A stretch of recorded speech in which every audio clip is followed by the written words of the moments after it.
இந்த 3 டைமென்ஷனல்லே வந்துட்டு 2, 3 டெக்னிக் சொல்றேன். ஒண்ணு கன்ஃபார்மல்னு சொல்லியிருப்பாங்க.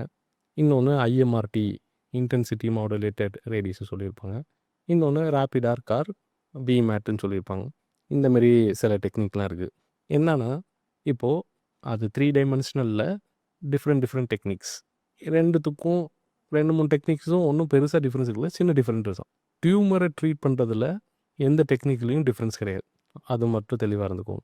ஆப்ரேஷன் பண்ண சைட்டா இருக்கட்டும், இல்ல கட்டி இருக்கு, ஆப்ரேஷன் பண்ண முடியாது, ரேடியேஷன் குடுக்கணும்னாங்க ஓகே.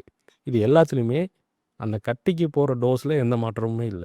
எல்லா மாற்றமுமே டிஃபரன்ஸஸ்லாம் எங்கேருந்து ஸ்டார்ட் ஆகுது அப்டின்னா, அதுக்கு பக்கத்துல இருக்க நார்மல் ஸ்ட்ரக்சர்ஸ்.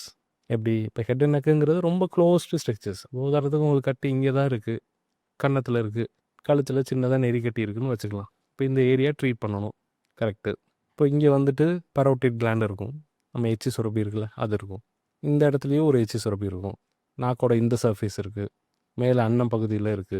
இந்த மாரி எச்சி சுரப்பிகள் இருக்கிறது. போன் இருக்குல்ல, மேண்டிபிள் போன் இருக்கு. பல் இருக்கு. இந்த மாரி சின்ன சின்ன கேன்சர் இல்லாத முக்கியமான நார்மல் ஸ்ட்ரக்சர்ஸ்லாம் பக்கத்துல இருக்கு.